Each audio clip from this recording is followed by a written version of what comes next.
नेरुळमधील शिवरायांच्या पुतळ्याच्या अनावरणाला उपमुख्यमंत्री एकनाथ शिंदे अनुपस्थित राहिले।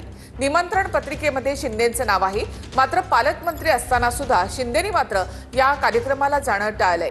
गणेश नाईकांच्या हस्ते शिवरायांच्या पुतळ्याचं अनावरण झालं। दिल्ली वारीनं तरीही शिंदेंची नाराजी दूर झाली की नाही असा प्रश्न आता त्यानंतर उपस्थित होतोय। तर शिवरायांच्या पुतळ्याच्या अनावरणासाठी शिंदेंना निमंत्रण होतं, मात्र एकनाथ शिंदे या अनावरणासाठी गैरहजर राहिले।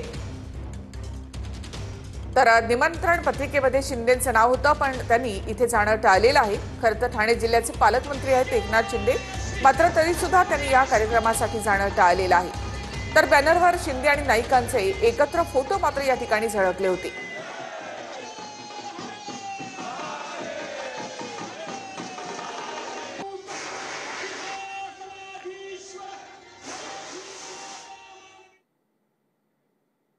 तीन वर्ष चिमुरडीवरच्या बलात्कार आणि हत्येमुळे मालेगावमध्ये संताप पाहायला मिळाला।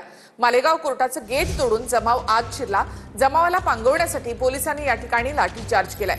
आरोपीला फाशीची शिक्षा देण्याची मागणी आंदोलकांनी केली आहे।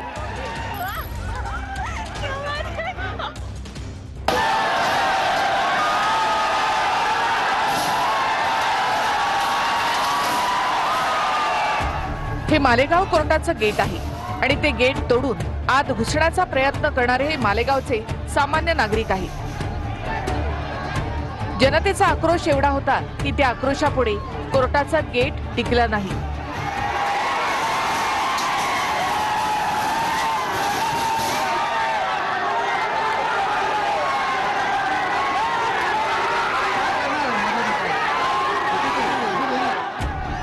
गेट तोडून जनता कोर्टाच्या आवारात शिरली।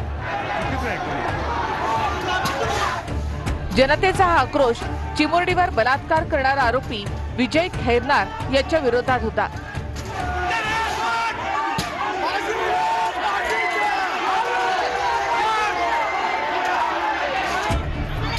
या जनतेच्या हातात जर आरोपी सापडला असता तर जनतेनं त्याला खेचला असता।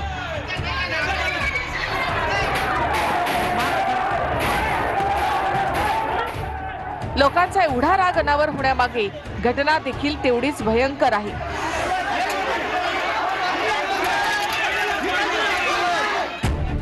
कोर्टामध्ये जे काही दिसेल त्यावर जनतेनं राग काढला।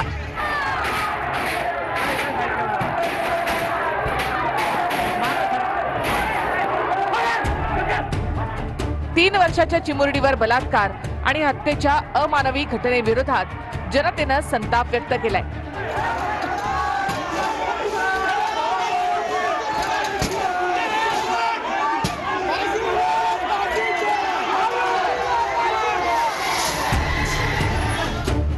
लोकांना पांगवण्यासाठी पोलिसांनी लाठीचार्ज केला, पण जनता ऐकण्याच्या मनस्थितीमध्ये नव्हती।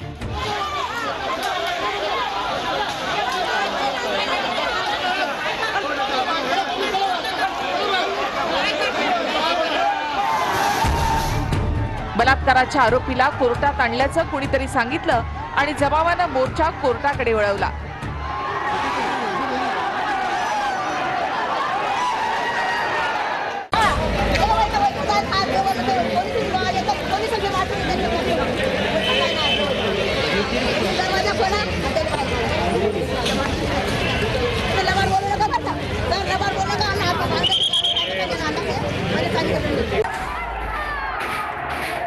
पोलीस वारंवार जनतेला आवरण्याचा प्रयत्न करत होते, पण लोक काहीही ऐकण्याच्या मनस्थितीत नव्हते।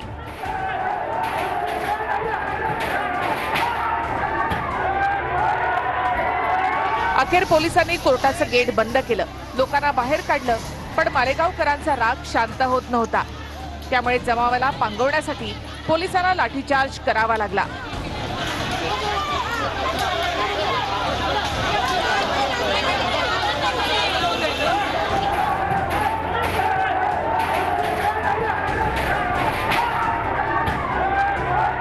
या संपूर्ण घटनेदरम्यान पोलिसांनी प्रचंड संयम बाळगल्याचं दिसलं।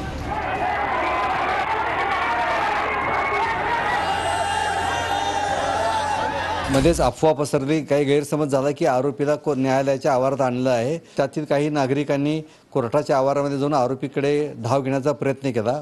नाईलाजानं आम्हाला कोर्टाच्या न्यायालयीन प्रक्रियेला अडथळा नको म्हणून थोडासा सौम्य बळाचा वापर करून नागरिकांना अडवण्यात आलं आणि नागरिकांना बाहेर काढण्यात आलं. परंतु त्यानंतर नागरिकांना समजावून सांगितल्यानंतर 5 मिनिटांमध्येच हा जमाव शांत झाला. लोक निघून गेले आहेत. मालेगाव अत्याचार प्रकरणाचा खटला फास्ट-ट्रॅक कोर्टामध्ये चालणार असून सरकारी वकील म्हणून उज्ज्वल निकम यांची नियुक्ती करण्यात येणार आहे. मुख्यमंत्र्यांनी तशा सूचना दिल्याचं मंत्री गिरीश महाजन यांनी सांगितलं.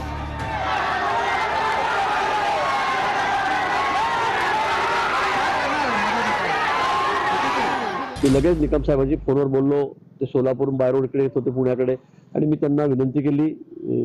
व्यवस्था खूप आहे कामाची, तरी पण मी त्यांना म्हटलं केस घ्यावीच लागेल आणि त्यांनी ती मान्य केली. सगळ्यांसमोर स्पीकरवर मी फोन लावलेला होता. ती मागणी मान्य झालेली आहे. त्यांनी सांगितलं की फास्ट ट्रॅकमध्ये टाकली पाहिजे, लवकरात लवकर निर्णय लागला पाहिजे. मी माननीय मुख्यमंत्री मोदींशी बोललो, त्यांनी याला मान्यता दिलेली आहे. माननीय मुख्यमंत्री महोदयांनी या गोष्टीला मान्यता दिलेली आहे. फास्ट ट्रॅक कोर्टच्या माध्यमातून आणि वरिष्ठ वकील देऊन लवकरात लवकर त्या आरोपीला फाशीची शिक्षा होईल. आईची